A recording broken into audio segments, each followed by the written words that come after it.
folks. This is Rabble Rousing Rich Bergeron. Ladies and gentlemen, the tornado Danny Pena. And Psychic Tom Paget with his crystal ball unveiled, ready to go. Tony's going to do a Rich, tornado I don't on like his the new computer. box rep. You got to watch out tonight. He might destroy his computer. Yeah, I might, because like, this thing's a 10-year-old piece of shit. Whoever keeps the computer 10 years, I don't know. But for some reason I had. And just because I hate, transferring things, so it's like, this thing probably should have been sledgehammered 3 years ago like they did in Office Space. Yeah. But I that's don't my favorite want to scene. transfer things. Love that one. When they smash the fax machine or printer or whatever the hell it is. So big news in boxing is the Jake Paul fight for this weekend is canceled. It's not really the biggest news in boxing, but it's created quite a stir, and our former guest is posting a lot about it. And the guy we need to get on the show, Kenzie Morrison, who beat Hasim Rahman, he has been really putting it out there that fight should get made now with him and Jake Paul, and that he could do it whatever weight he wanted. And So Rich, I only heard some of the things back and forth here. Was it because I know there was an issue with the weight, and okay, they wanted Rahman to come in at a certain weight, and then he had to weigh in like the next morning, and he had like a amount that he had to be, and then it was something like they wanted him to pre-weigh in. Was that what I read? I mean, I wasn't really understanding it. so he was only allowed to gain like so much weight the next day after he weighed in at whatever they wanted him to weigh in at, and they must have had like a preliminary weigh-in where he didn't come close. He was like 15 pounds off, so it was obvious like that was Jake Paul's chance, because that's what Jake Paul does. So you got to remember, at the end of the day, he's a performer, so he needs whatever he can do to evolve his character and up his cred on the streets, as a professional boxer here. So he goes in against a professional boxer, puts a ridiculous contract together, and the guy fails just because of the contract. He don't even have to fight him. He looks like $1 million, It's like, the movie The Producers, where they're like, let's just produce the most awful movie and make it a failure and write it off to make money. Like, that's what he's doing. And he's trying to use it to, like, up his reputation and say he'll fight anybody, any weight.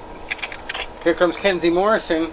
And what did BJ Flores even said to him, I guess, that like he wasn't marketable enough. He didn't have enough of a following. And I think he does now. Kenzie Morrison? Kenzie Morrison, yeah, he's really getting popular. First of all, I'm going to tell you this right now. Kenzie Morrison will have a bigger following than Hasim Rahman Jr., and it's because of the last name Morrison. Yeah, he responded to me your because average, I said that. I actually take your average fan. I got a quote from him. He said something about, I said, you definitely have more followers than Crack Man. So I called him. And he responded almost immediately on one of his own posts. And he said something about, I think he bought his followers. Talking about Rahman. So, that's not unheard of. In my business, I used to do it on MySpace all the time. I mean, I don't know how you do it on Facebook and Instagram, but I'm sure there's ways to just buy followers. I mean, you look at it like this. Okay, take your average boxing fan, your average run-of-the-mill casual fan, and you say, I'm going to give you 2 fighters of the last, say, 30 years, and you tell me who you know. Yeah. I'll tell you, even if I went with a couple of my friends that watch some fights with me, and hey, there's a Mayweather fight on, or hey, Mayweather's fighting McGregor, or hey, there's Canelo fights coming on, or hey, Tone, you want to go to this fight in Philadelphia? And like, they'll watch some fights with me. If I said to them, and I'll take all 5 of them that I've taken in fights, hey guys, tell me who you've heard of. Hasim Rahman, who was the undisputed heavyweight champion of the world, knocked out Lennox Lewis, or Tommy Morrison. Yeah. I will guarantee you, maybe one of them, maybe one of the 5, 20% remembers Rahman casually, and maybe remembers the Lewis knockout. All 5 of them, 5 out of 5, 100%. They go, God damn, I remember Tommy Larson. Then they'll say, boy, remember the time he lost to Mercer? Hey, how about that time he beat George Foreman? He was in Rocky 5, every one of them. So you say, who would have more popularity? Every time I hear the Rahman name, I think of that freaking huge thing he had on the side of his head after that one fight. Remember that? Under Holyfield. But I said, it was nasty. What would sell more tickets? Hasim Rahman Jr. or Kenzie Morrison? Kenzie Morrison. That's in the dark category. Yeah. Yeah, exactly. I mean, well, everybody's saying it, and Jake Paul's really not responding. Why are you fighting the guy that lost that fight if you're trying to prove yourself? Really? The idea is that Jake Paul is, the guy that comes off the bench, the Rudy that makes it permanent. Never had play professional and goes in there and beats a couple people, and he's supposed to be suddenly the greatest boxer ever that might even win a title someday, And they're just pumping him up to be that, and he's definitely not ready. And he's really showing it by the way he's just blaming everybody else for him just putting up crazy contracts that. I mean, obviously, there's other things that he's done that make some of these things probably susceptible to a work, Like fighting Tyron Woodley a second time and just happening to just knock him out cold. I mean, I don't know. I don't know if you could possibly fake getting knocked out like that, but I mean, what was the deal there? And I think there was even a tattoo involved. I don't know if that was on a joke site or a real site, but I think he had to even get a tattoo because he lost the first fight. So there's just all the kinds of crazy, stupid shit in these contracts, and he's not fighting world beaters. He's not gonna go and pick a fight with somebody he knows he can't beat because that just does nothing for his credibility. So he has to just ignore Kenzie, basically, is what he's gonna do. Well, he's never pretend like fought a boxer yet, has he? No, really not. What I suggested is have a tournament, right? And have Jake Paul watch the first fight between Tommy Fury and Kenzie Morrison. Even if Kenzie has to travel to the UK. And then whoever wins that fight gets to fight in their home country against Jake Paul. This problem solved. But I don't know. Tommy Fury is probably not going to get a third chance. He blew it. And with the whole weigh-in thing, it's funny. It's like, what they're trying to do now, a lot of the, organizations, they've been trying to have, and I know they were doing a lot of this with Floyd Mayweather. Because Floyd was, usually fighting guys that maybe were a little bit heavier than him, but he would always put in clauses, to kind of keep things in his favor. And one of them was, they had a certain, a month out weigh-in, and you had to be within whatever % of the fight weight. And then they had another weigh-in that was at a certain time, and you had to be at a whatever % of your contracted weight. And I know they did that with Pacquiao, which really didn't matter because both of them were, around that same weight. He did it with somebody else, and I'm drawing a blank on who it was. Might have been like Robert Guerrero or Victor Ortiz or somebody like that. Somebody that was not actually a junior middleweight. I don't think he did it with Canelo. But so I can see where they were trying to put this clause in, for Hasim Rahman Jr. Yeah, you got to weigh in at a certain amount, going into it, because at the same time, and take this from a guy that's cut weight for a fight. Yeah. Hey, trust me, it sucks. And when you got to do it and you make that weight, you don't want to have to wait till the next day to rehydrate. You want to rehydrate. Good point. Good point. Like I said, when I did it, I had to make it 2 consecutive days. Thankfully, I had a bye Friday night when I made the weight the first time. So I made the weight, and they gave you a pre-fight physical, even though you weren't fighting. And then I remember Dr. Cox was like, you know what? He said to one of the teammates, get him home. Get him back to Lock Haven. We're at Penn State. So get him home and let him kind of just rest his legs, and not to sit here all day being starving and thirsty. And then I had to weigh in again the next morning. Then I had to fight 8 hours later or 7 hours later. Now with this other thing is like, okay, you got to weigh 200 pounds, and you're naturally around I don't know what Hasim Rahman Jr. weighs, but just for argument's sake, say he's around 220 pounds. You got to lose 20 pounds, and if you're like a guy that doesn't have a lot of excess weight, that's hard, because then you're cutting into muscle. But just for argument's sake, because they say, okay, you got to be at 200 and whatever, like at this certain time, so that they're going to try to, prevent you from doing that crash and just dehydrating yourself at the end, because that means you're still naturally bigger. So they're basically, you're right. Basically, what you said, Rich, earlier was right. They're playing the game that Rahman can't win, because no matter how you do it, it's a disadvantage. Do you kill yourself even if you go through it now to make the quote-unquote pre-weigh-in? And then if you kill yourself now to make the pre-weigh-in, and I will tell you what training was like, cutting weight like that. You would try to jog, you had no energy. You would try to jump rope, you would start to throw off. I had to cut 10 The best you could do was ride an exercise bike. You couldn't hit the bag because you had no energy. So now it's like, okay, I'm cutting this weight so I can make the pre-weigh-in, but I'm not getting any training in. I'm not getting pad work in. I'm not getting sparring in. I'm not getting running in. I'm not getting jumping rope in. I'm not getting bag work in. So it's like you're not getting training in.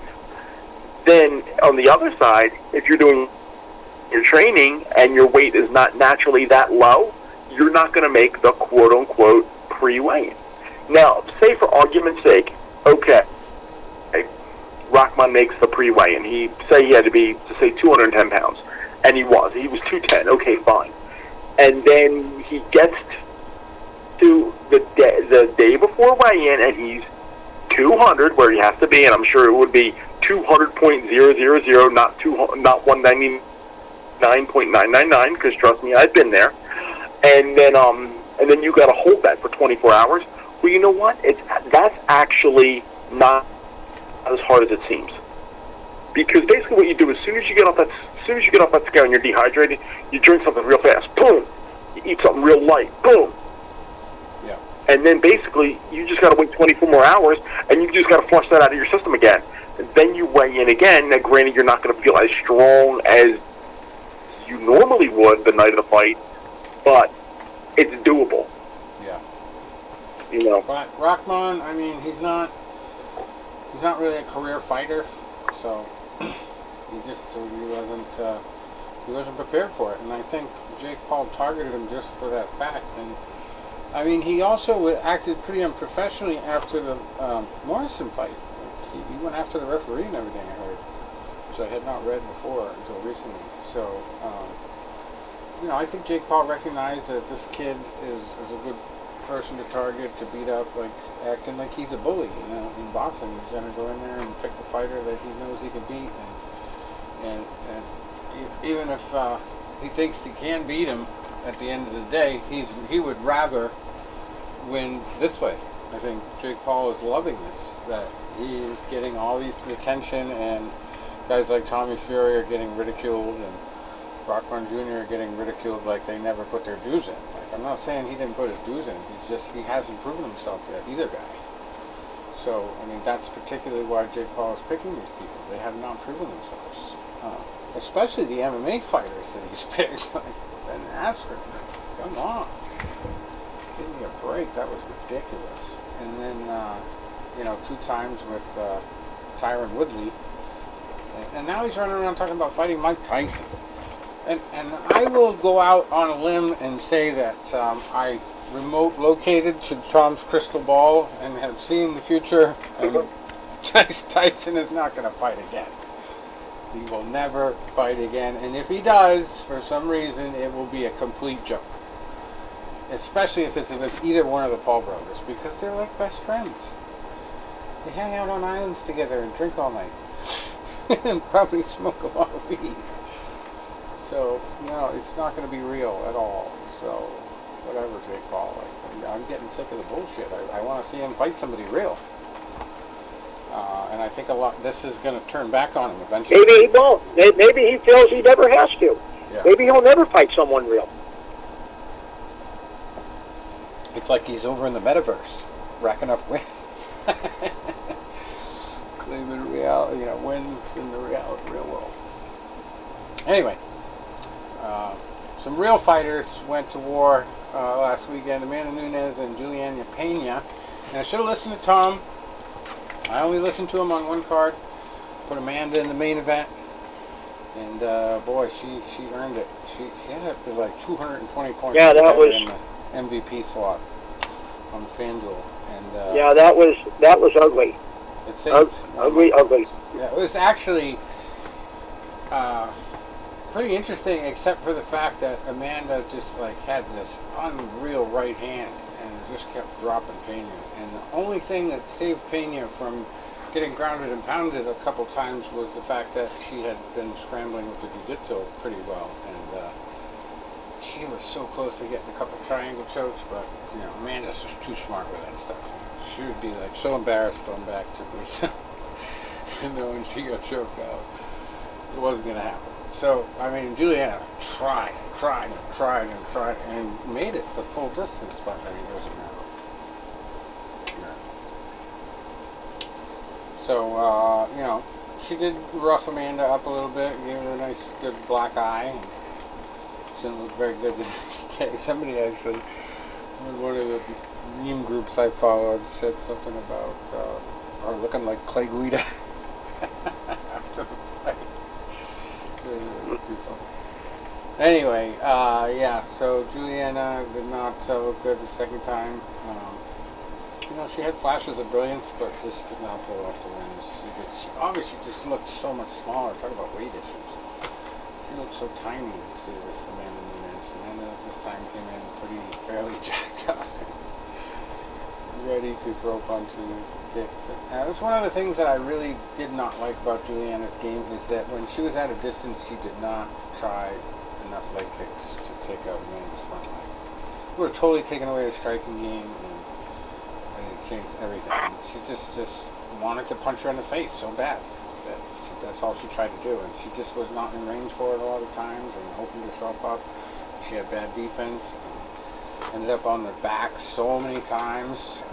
That's what gave Amanda all the points off FanDuel, was the knockdowns. It's just brutal to watch, On goes the title back to Amanda, and probably going to stick with her for a while.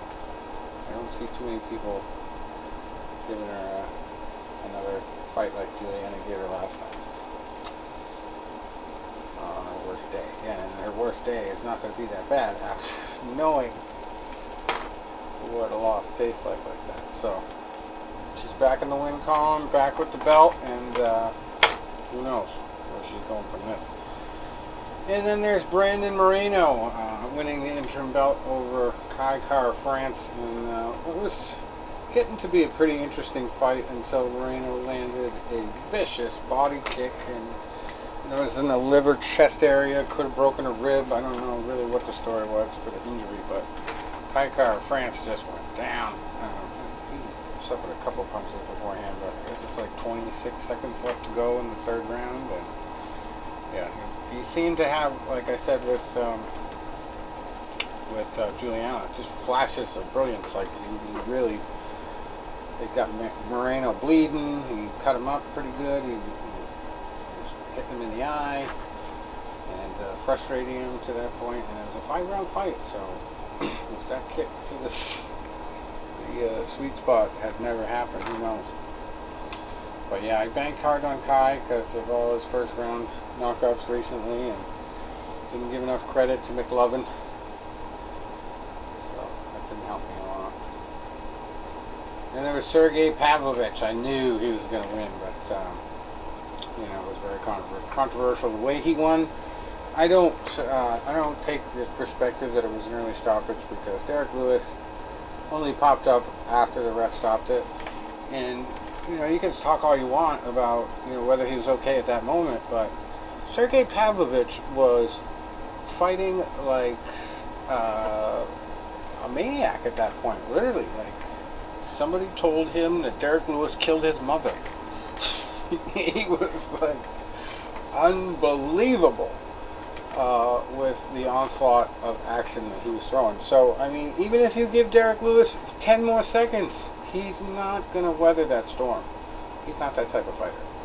There was nothing he was going to do. But when you fall face first, that's all Yeah. my criteria. You Yeah. should never fall face first. That's not good. So, I mean, Dana White really didn't want to criticize Dan Miragliotta because he's a great ref, but he did say that he thought that was early. I don't think it was at all. I mean, you just saved Derek Lewis's brain cells. That's in my opinion. You know, sometimes you got to consider the pace of the fight.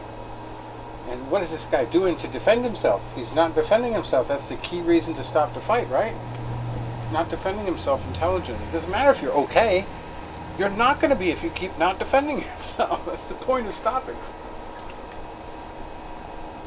So that's my 2 cents on that controversy. And then the one fighter you really had to know was going to get his finish early, Alexander Pantoja. He got a neck crank submission over Alex Perez. I thought this fight was very evenly matched, you know.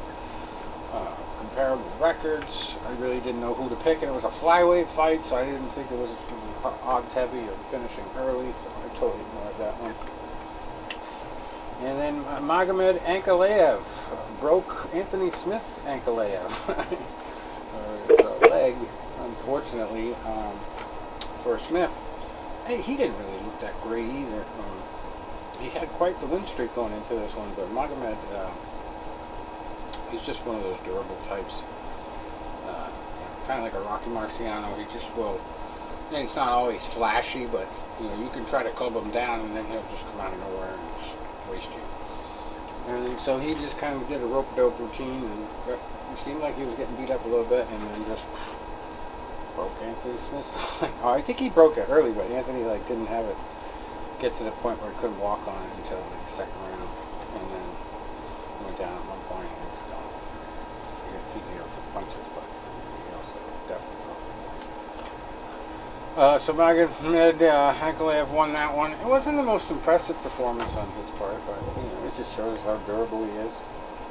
He can stand up to a big name like Smith. And then a guy I had on my card, I thought he was going to do better than he did, Alex Morono against Matthew Semmelsberger.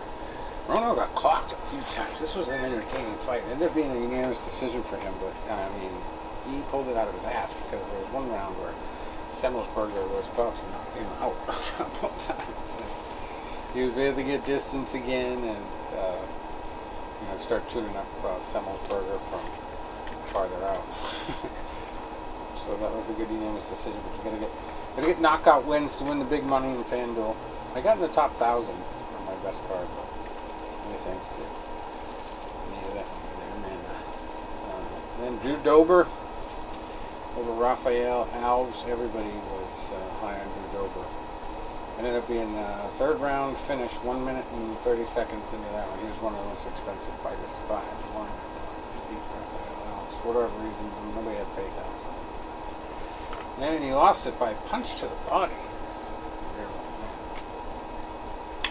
And then a guy that was my Hail Mary, won his fight, Hamdi Abdel Wahab. I'm probably pronouncing that wrong. Beating Don'Tale Mayes. Abdel Wahab had such little fighting experience at heavyweight, but in the UFC, this I think was his debut. He was 5-0, a lot of knockouts, and Don'Tale Mayes had fought a lot better talent and ended up losing by split decision. Hamdi was a very interesting fighter. There was no doubt that if it didn't have to go to the ground, it was not going to go to the ground. It was a total slugfest for most of the fight. Then we had Drakkar Klose beating Rafa Garcia by unanimous decision. Michael Morales over Adam Fuggett. I had Morales. I had to pick Morales to beat Fuggett. That paid off. He TKO'd him in the third round. Fuggett's a Fuggett. He went down. Jocelyn Edwards over Ji-Yeon Kim. That was a split decision win. Nicole Negu Mariano. That was was the one you had to have. I did have him on one card. I don't think it was the one that really helped me that much, but I had Julianna heavy on 2 cards. I didn't listen to Tom. Put Julianna on a couple cards thinking she was going to be just like the last time. But nope. Tom was right. Amanda was better fighter that night. Anyway, Ihor Pokiria in that fight against Nikolai ended up getting TKO'd from punches and knees 3 minutes and 33 seconds into the second round. I went high on Orion Kosuke. He got the win, but it was a unanimous decision over Mike Mattea, FIFA, so got good points, but just not enough to get him.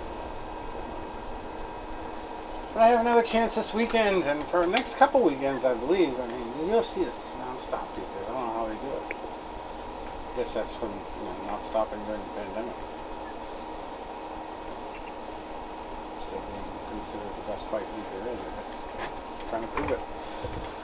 So this weekend we have, from Las Vegas, Thiago Santos and Jamal Hill in the event. Thiago, he went pretty deep with John Jones at light heavyweight.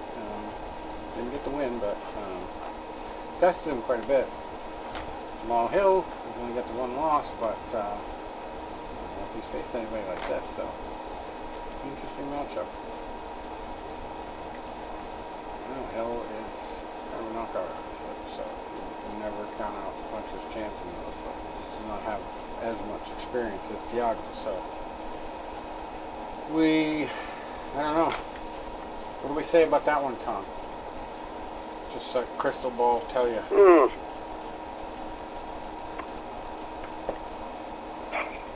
I haven't really put much thought into it yet. So, yeah, I'm just trying to... I'm gonna probably... Yeah, I'm just getting no strong feeling on it, really. How do you see it? I'm gonna probably say Thiago on experience. This is obviously Hill's first huge step up like this, so I haven't seen a lot of his fights, but yeah, he's when he's on. Yeah. But it just seems like there's always that little missing thing with him. That's what kind of holds me back. But I guess I'd have to agree with you just slightly. But man, this is a tough one. Right. Then we got Jeff Neal and Vicente Luque.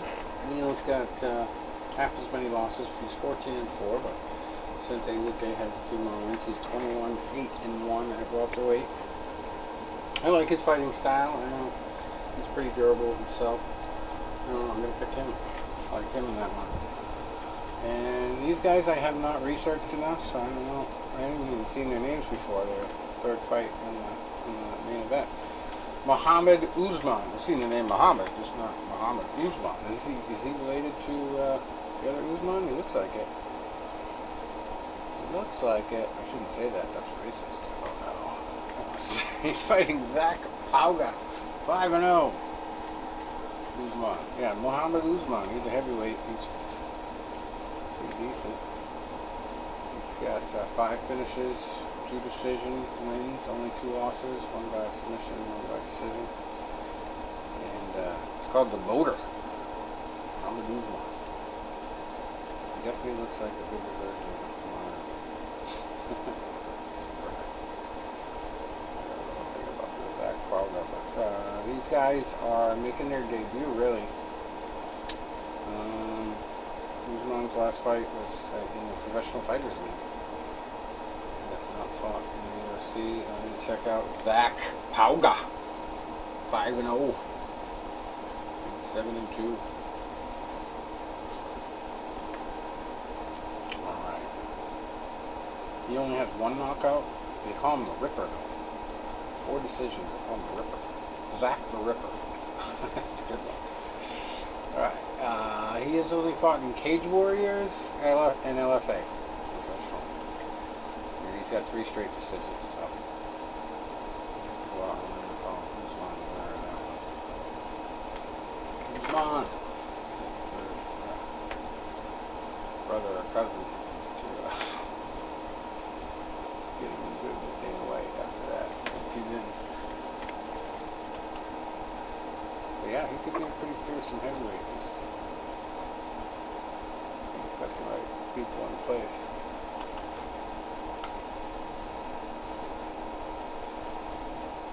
Zach the Ripper. That'd be a good name for a tree guy named Zach that I know. He calls himself ZD Tree Service. Kind of stupid name. His name is Zach. I should be like, hey, change your name to this. Zach the Ripper. Alright. So, that's your heavyweight fight. I tend to, really analyze the heavyweight ones because this is one likely to result in knockouts. Let's go with basic math. I don't know what the actual statistics are. UFC fighters. Certain guys, they might have a sloppy style, so they'll be hitting each other with haymakers all night. I have iron chins, so they won't go down. But these two, looks like this could be a knockout, I think. All right. So we got flyweights, female fight, Brogan Walker. She's 7-2, fighting Julianna Miller, who's 2-1 at flyweight. I'll have to look at their records later. Another heavyweight fight, Augusto Sakai.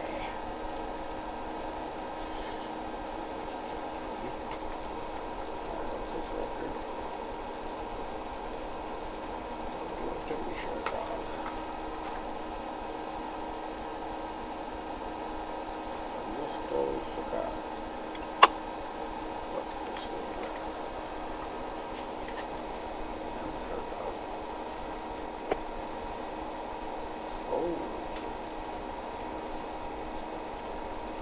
Running some thunderstorms here.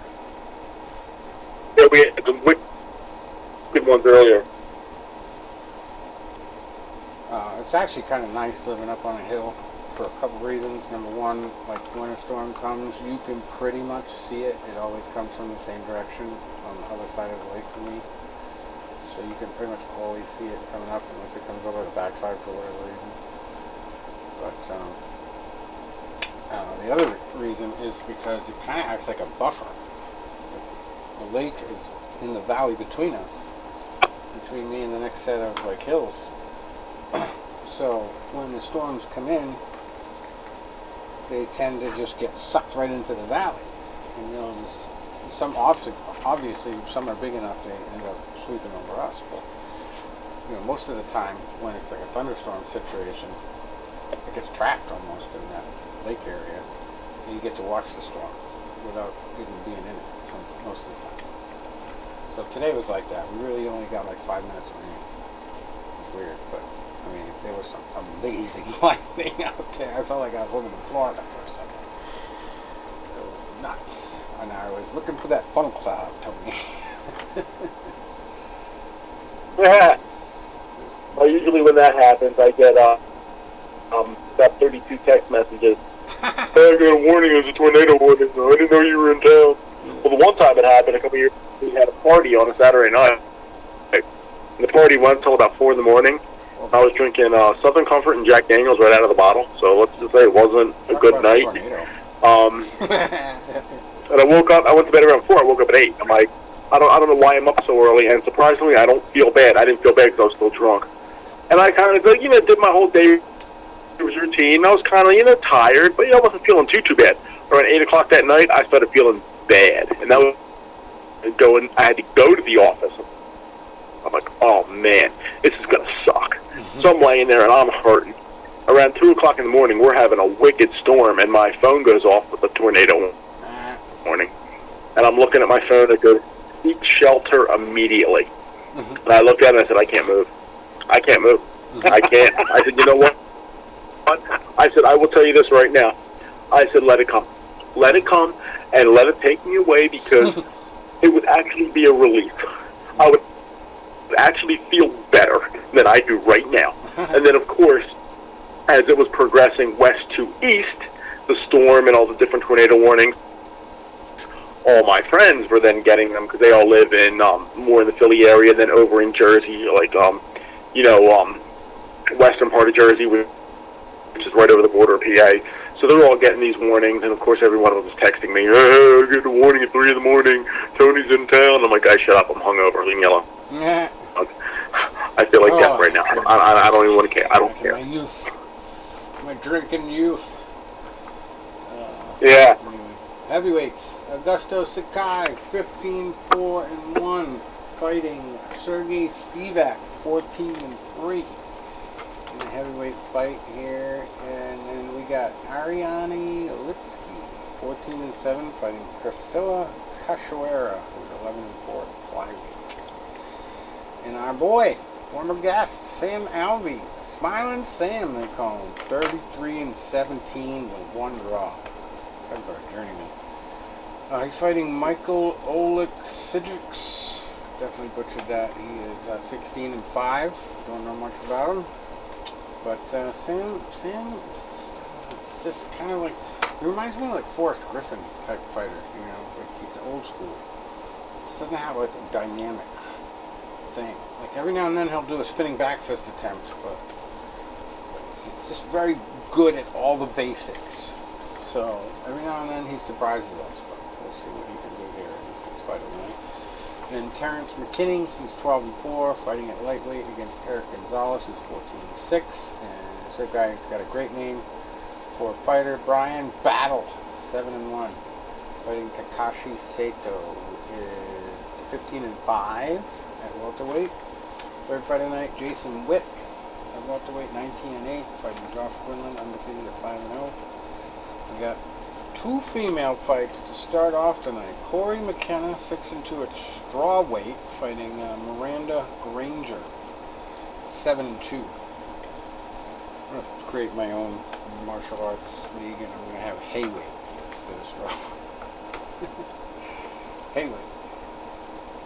That's lighter than straw. Anyway, first fight. Mayra Bueno Silva, 8-2 with one draw at bantamweight, fighting Stephanie Egger, who's 7-2. So what a good on-paper match that will be to lead off tonight. I don't know. You know, sometimes there's fights cards like this, you know, every female knowing this is like one of the most packed female fight cards. They're all going to want to get the attention, you know, and do the best job, prove themselves. So definitely going to have a couple of them in my lineup. I think going to win those matchups. We'll have to do a couple more days of number crunching before I get my, well, one more day anyway, because the fight happens on August 6th. We've also got the PFL playoffs starting tomorrow. It's PFL 7, they're calling it, 2022.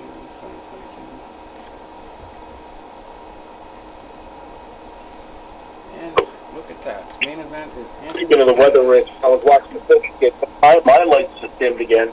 I was watching the Phillies game. They were showing, like, the Philly Stadium is set up in South Philly, and center field, they have, like, a center field, so you kind of see the skyline. Inclement weather is coming from that direction. You will see it for the skyline. And they posted a photo tonight. The one inning plan, they're like, oh, that doesn't look good. And then they posted the one photo of like a lightning bolt, like only a matter of miles away. And it was shortly after that, it was like the top of the 5th inning ended, and they started rolling out the tarps. They're like not even going to try to start the bottom of the 5th. That was what I was doing that night of that party. I was having the bottom of a lot of 5ths. So that game is still in a weather delay. Well, we got PFL 7, Anthony Pettis in the main event at lightweight against Stephen Ray again. That's how their playoffs work. 24-10 Stephen Ray, but he beat Pettis the last time with a vicious move that looked like it broke a rib. Apparently it just got dislocated. Pettis is 25-13. Stephen Ray 24-10. This is another barn burner.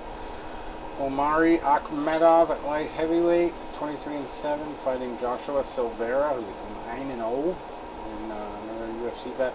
Olivier Aubin Mercier, I should say, 15-5, fighting Alex Martinez, who's 10-2 at lightweight. And then light heavyweights, Rob Wilkinson, 15-2, and Dylan Monte, who's 9-2. We got Mahmoud Sebi Fauzi, 3-1. welterweight, fighting Itzo Babuladze. He is 1-0.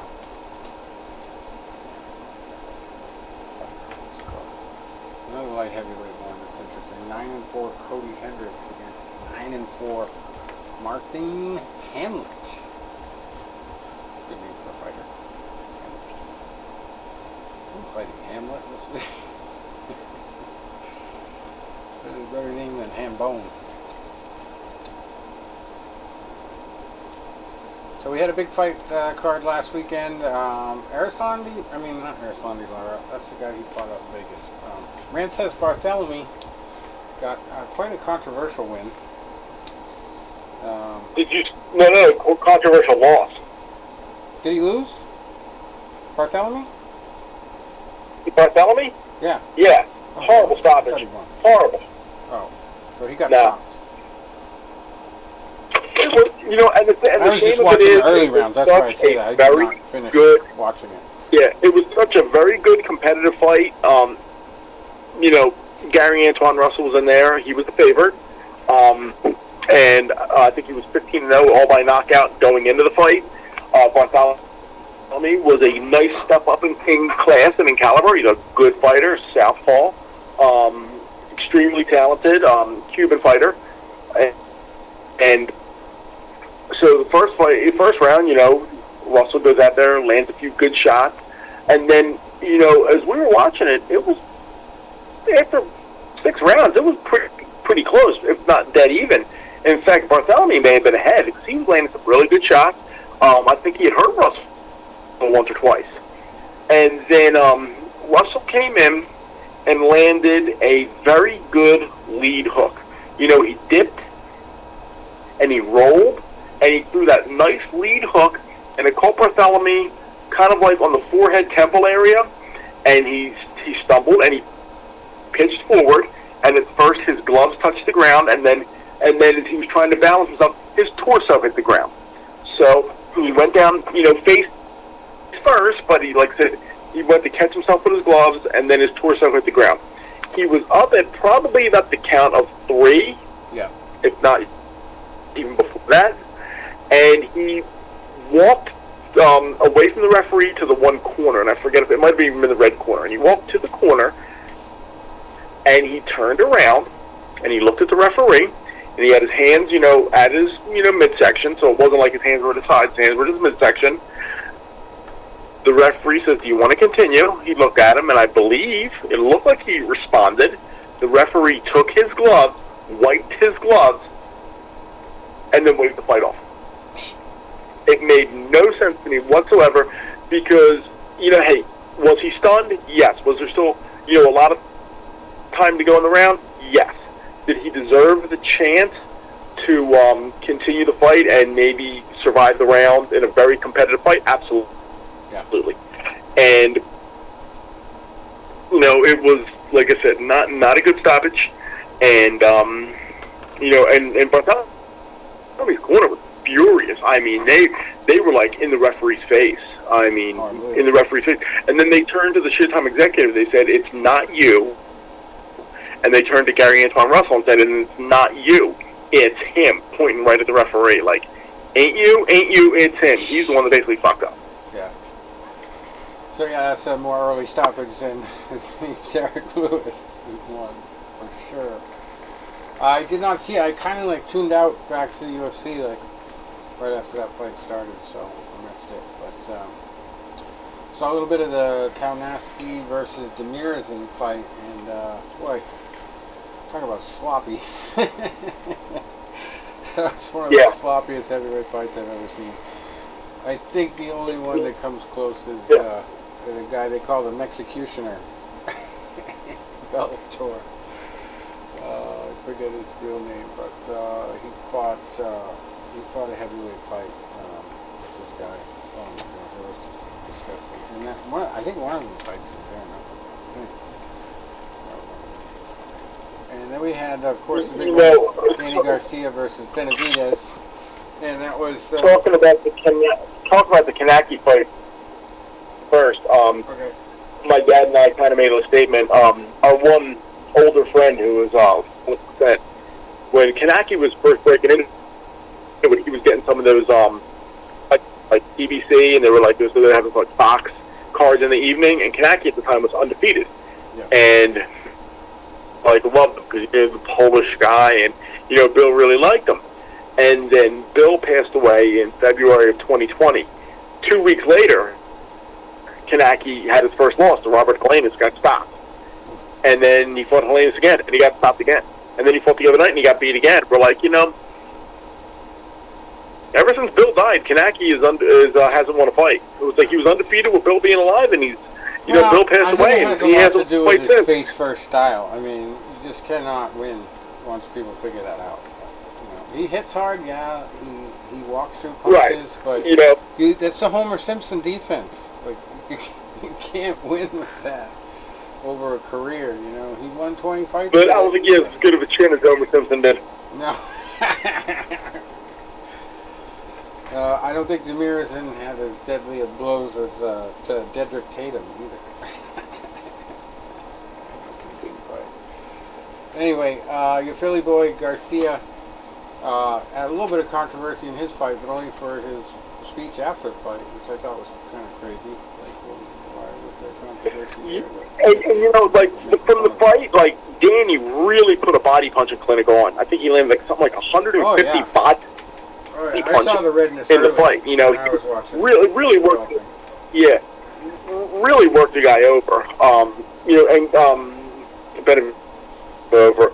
Garcia looked good. 19 months off, looked good.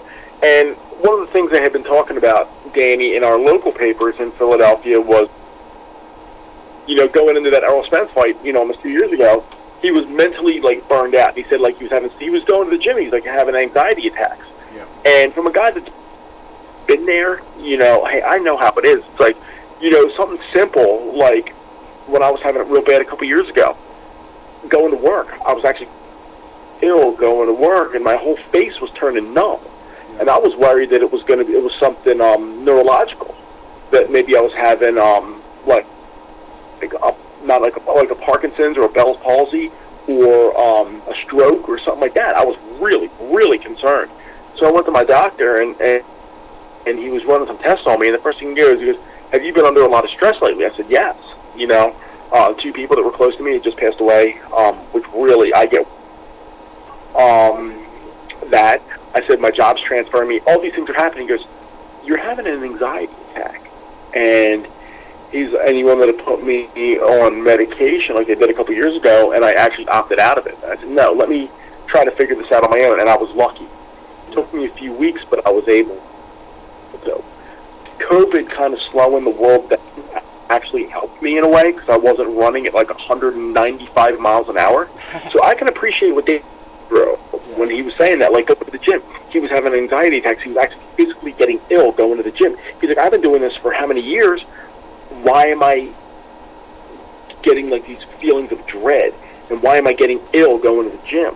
And he needed the time off. And then the post-fight interview, he was really emotional. And people were like, oh, that's, what is he, a pussy or something? Like, no, hey, trust me. When that emotion is bottled up, the best thing to do is let it out. Right. And, and that feeling of that weight on top of you, it gets,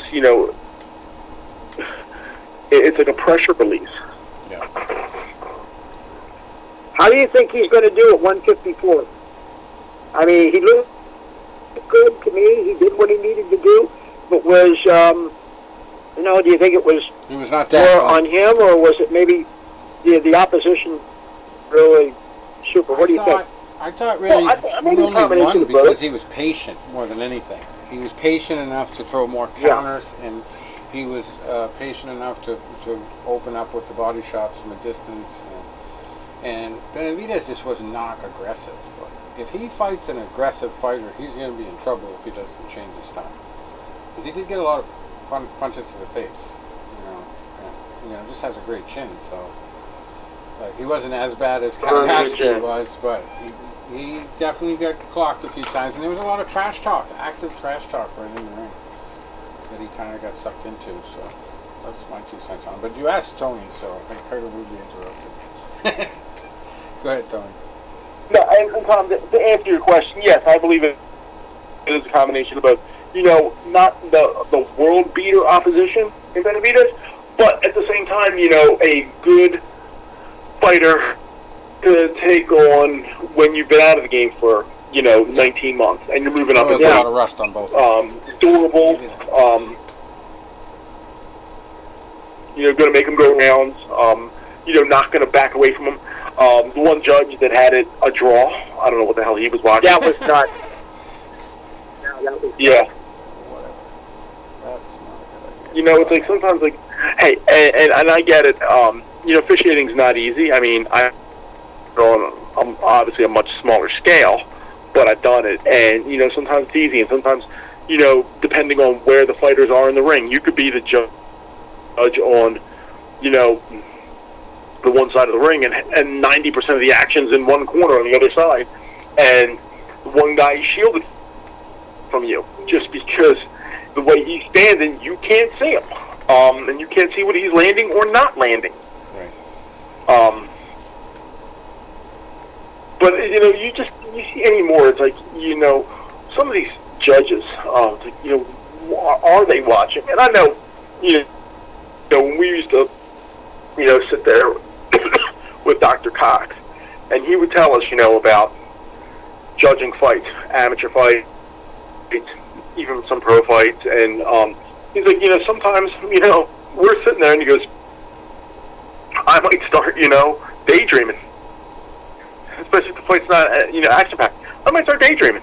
And he goes, shit. He goes, then next thing I know, there's like 30 seconds to go in the round. He goes, I watched that last 30 seconds. It's like, okay, hey, who's in better shape, or who's landing punches now? They always say, like Leonard and Hagler. Leonard, how many rounds did he steal with those flurries at the end? Yeah. Another thing Dr. Cox used to really ingrain in all of us was when that fight was over, he's like, you figure, you go these 3 rounds. He's like, I don't care how exhausted you are.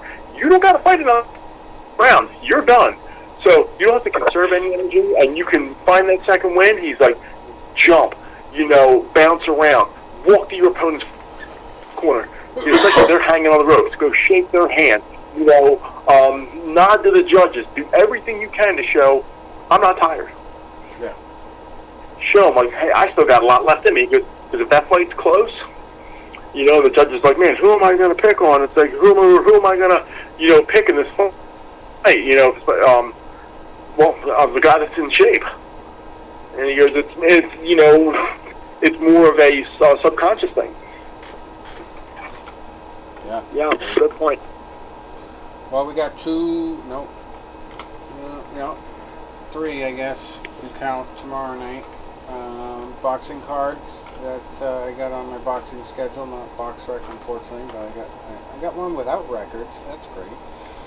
August 6th and August 5th. So tomorrow night we've got a Pro Box TV, whatever that is, card. Michael Dutchover in the main event against Antonio Moran. And Kendo Castaneda versus Joseph Fernandez in what they're calling a last chance 140-pound tourney semifinals. I have no idea what that is, but that's going on tomorrow. It doesn't even tell you the time. Gotta love these other sites that tell you the schedule. And ESPN Plus has a main event in featherweight ranks between Michael Conlon and Miguel Mariaga on August 6th, tomorrow, Saturday. And DAZN's big main event is Virgil Ortiz Jr. versus Michael McKinson at welterweight. Now, that's pretty much the biggest fights of the weekend. There's another fight we need to talk about. It's not so much as a fight as a match. And if I have to give you a clue, I might have to say, woo! Nice. You see that? You see that, Tony? Ric Flair's last match? Apparently he faked a heart attack. I did not see the whole match. I saw highlights of it. Yeah. Hey, for 73 years old, God bless him. Yeah, oh man, it was ugly from what I read.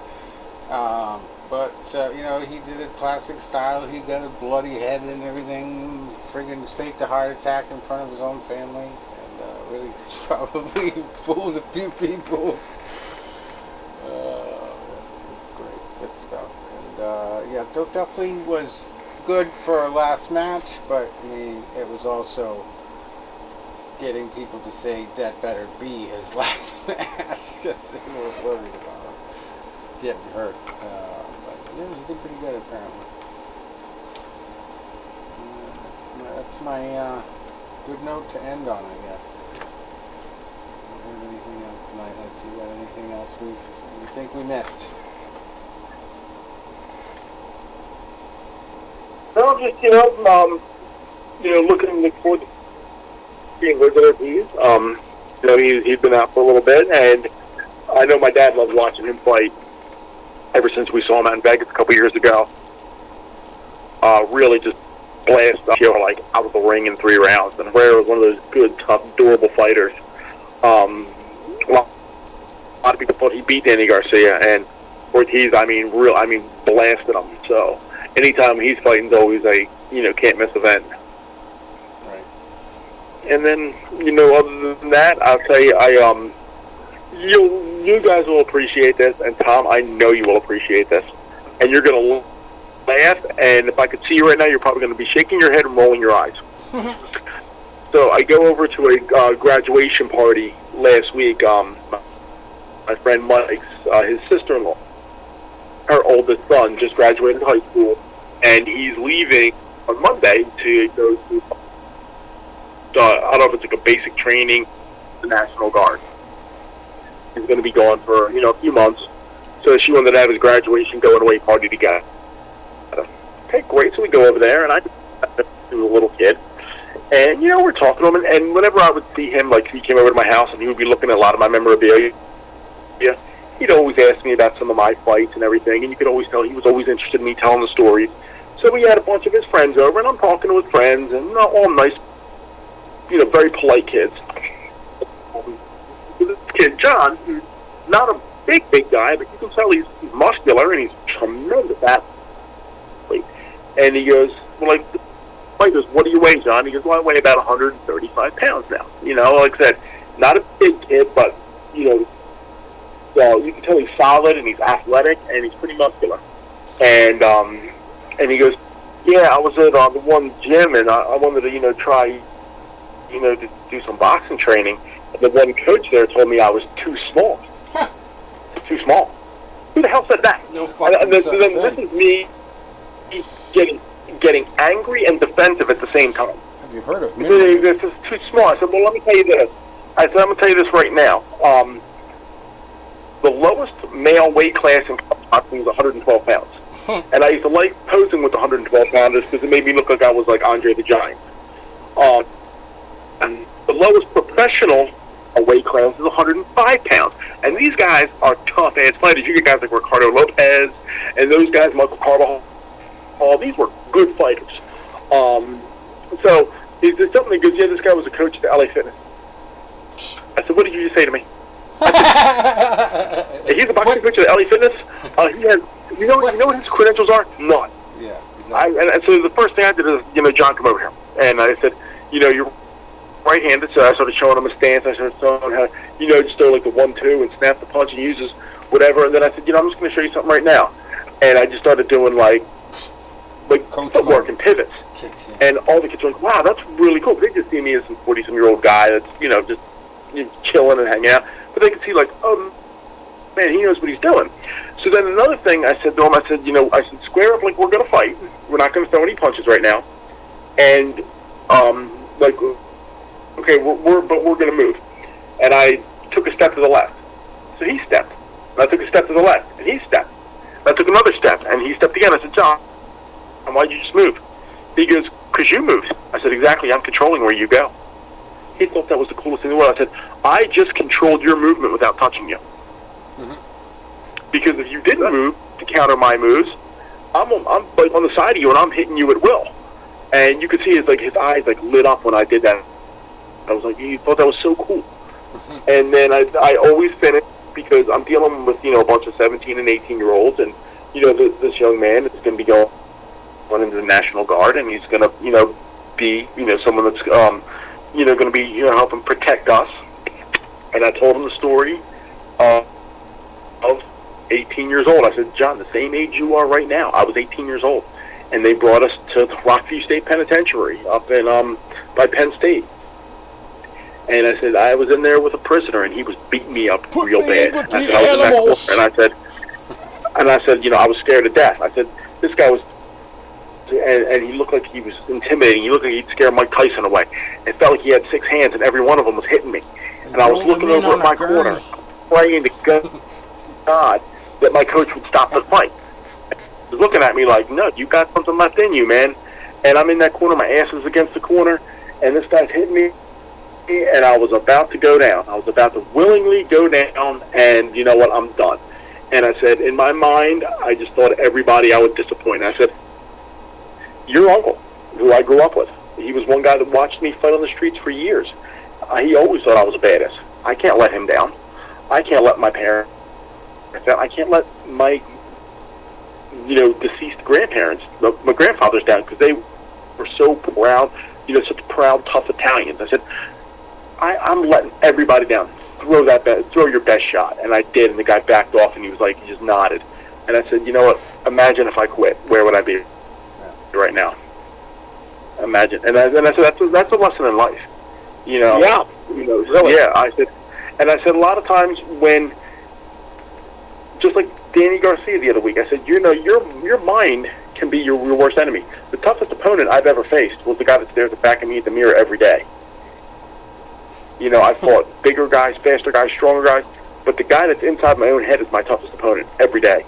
And I said the other year, when I was really going through that, you know, anxiety, just like, you know, we were talking about a few minutes ago, and I said I felt like I was in that corner again, and everything was raining down upon me. And it was coming down. It was hard. It was coming fast, and it was beating me down, and I was about to, you know, just willingly go down. And I said, you know, what happens if I go down? Will I die? I don't know.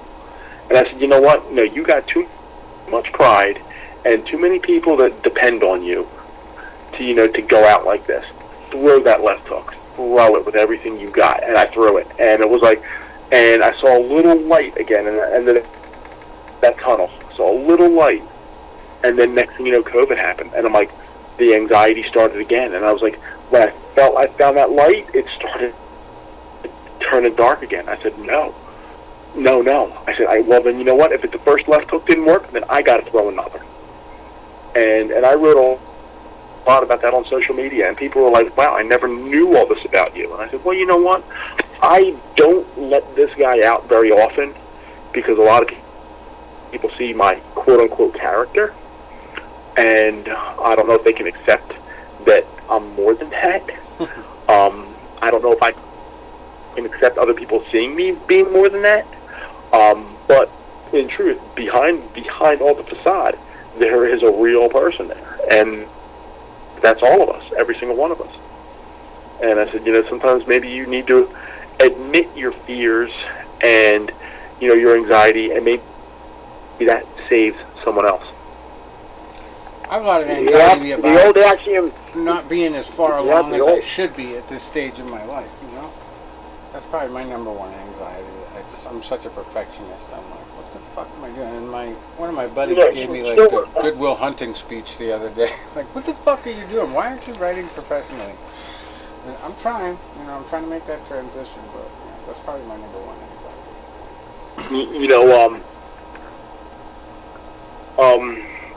one of the things that, and it comes up on my Facebook memories every year, and I actually shared it one time when I was going through a little bit of rough patch. Not as bad as, you know, back in 2016 or in that corner in 1994. But I was going through a little bit of a rough patch, and for whatever reason, I was just flipping through YouTube one night, and a video clip came on that I'd seen 1,001 times, but it resonated. And if you go back to the Rocky 4, you know, and they just recently did Rocky 4 director's cut, and they changed the scene up a little bit, but it's still the same synopsis. And they're saying to Apollo, "Why do you want to fight Drago?" And then they expand it in the director's cut. They're like, you know, why he wants to fight, and he's got all this pride and whatever. In the original cut of the movie, they're just, you know, talking talking about is him and Rocky. And then, Apollo, and Rocky goes, Apollo, like, why you got to do this? It's like, and he's like, these guys on TV, me and you from, 10 years ago, that ain't us no more. And, and Apollo turns around and goes, you know what? It's easy for you to say because you're still on top. You're still the champ. You still got everything, and you're still so popular. And he felt like he was being, left in the past, and he was being forgotten. And he goes, well, that's easy for you to say you're still on top. What happens to us when you're not on top anymore? And he goes, when you're born with the, that killer instinct, like that, fighter's mentality, you just can't turn it off and on. You can't just say, no, I'm going to be a normal person again. He's like, we're just regular people now. He goes, no, maybe you think you're changing, but you can't change what you really are. Right. And we got to be in the middle of the action because we're the warriors. And if there ain't some battle and some war to fight, well, the warrior may as well be dead. And that always resonated with me, for whatever reason. Maybe because me doing all the things I did, like I was talking to my one friend one time, she's like, why don't you do this? And I'm like, that's easy for you to say. You're married, yeah. You got a family, you got this, you got that. What do I got? I got my persona, whether it's my Phillies persona or it's, they're doing the Rocky runs and all that, but it's that competitive drive is what basically keeps me alive. Yeah, you gotta have it. I mean, talk about radical body transformations like James we had on a few weeks ago. I'm still working on remastering his interview because I had the fan from my computer going right into the mic area. Now I got the mic on the other side, so it's farther away. But you got me thinking a lot, and I've been working solo as much as possible. And in this heat, I think I've already lost 5 or 6 pounds just this week. I can believe it. I was on this hump where I could not get past 230. I was just stuck at 230. So I consider my highest weight of all time that I can remember is 250. So I did not like being that close, and especially considering I wanted to get down to 180 to do my MMA debut at one point. So can't have that 230 sticking around. So hopefully I'm going to endure one of my own radical body transformations. And that always makes you feel better, getting that exercise. The best part is when you realize that after you get back into a routine that all you got to do is break a sweat and control your breathing. And it's never that bad. The hardest you push yourself. As long as you know when to stop before you pass out, you're good. And you can basically... Yeah, well, I didn't do that the other week because I did pass out. Yeah. But anyway, yeah. I actually, the last, 2 weeks, I've been having back spasms again. And I blame this on a teammate of mine from 1995. Oh, boy. Slovakian kid named Bob Sorovic, who I hit so hard in a sparring session that I actually hurt my own back. Oh, and every so often it flares up on me, and it flared up the other week at a Phillies game. So I'm at a Phillies game, it's 100 degrees, I'm in that heavy-ass outfit because it was a post-game concert for up to 10 hours. I was at the pre-game party, the game, the after-game concert. So, and you know what, I love what I do, and I have a lot of fun with it. I wasn't having fun with people hanging on me by the end of that game because I was hot, I was tired, my back was starting to kill, and I couldn't get comfortable. And then it was like I was having a hard time training. So my one friend, he gets nervous about everything I do. This was going back from our college days. And she's like, maybe you should take some days off. I'm like, I got an Italian festival coming up. I got to train for it. Why? I'm like, so I can look buff and muscular for the Italian festival. Well, you shouldn't run. I got the Rocky run in 3 months, so I'm going to start my running program. And every day, did you work out today? Yep.